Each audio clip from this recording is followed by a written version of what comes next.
ডিসেম্বরের মধ্যে নির্বাচন হতে হবে। আপনি ডেট যদি না দিতে পারেন আমরা একটু অপেক্ষা করবো, তাহলে আমরা ডেট দিয়ে দেব। আমরা ডেট দিয়ে দেব। সবার আগে বাংলাদেশ, বলেন তো একবার, সবার আগে। একটা শব্দের মধ্যে পুরা লক্ষ্যটা কিভাবে জনাব তারেক রহমান সাহেব উচ্চারণ করেছে, সবার আগে বাংলাদেশ।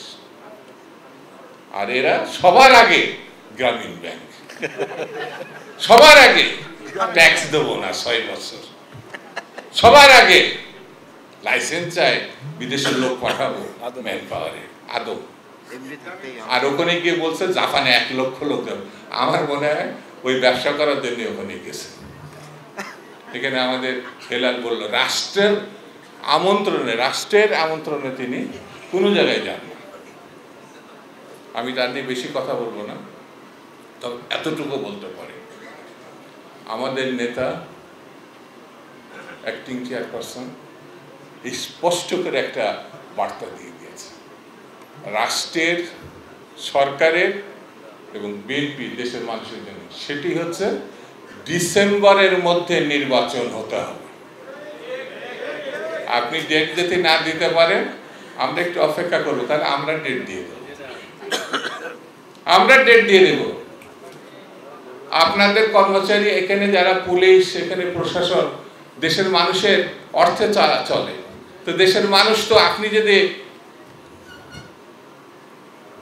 নববধূর মতো আচরণ করেন তাহলে আপনারা কি করব?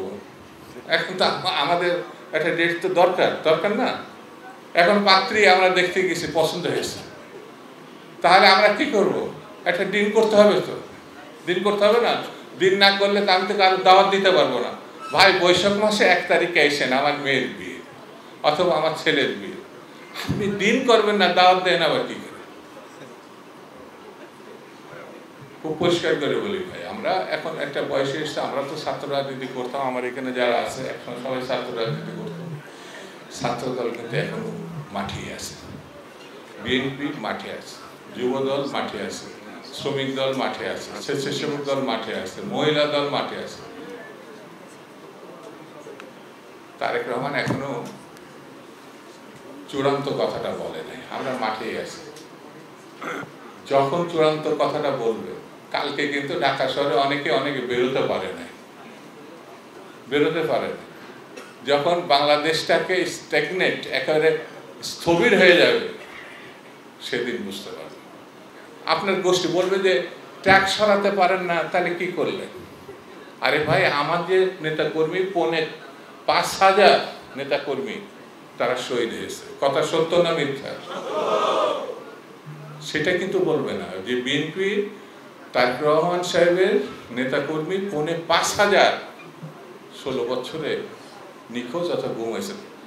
এম ইলিয়াসের আলীর নাম শুনছেন না? ছাত্র দলের একসময় সেক্রেটারি, এমপি, সাংগঠনিক সম্পাদক, এই কথাটা বলবে না। তো তারা একটা বাহিনী বানাইছে, ডিজিটাল বাহিনী, মানে আপনি যাই বলবেন দেখবেন একেবারে ফেসবুক, সোশ্যাল মিডিয়াতে একেবারে গোষ্ঠী উদ্ধার করে ফেলবে।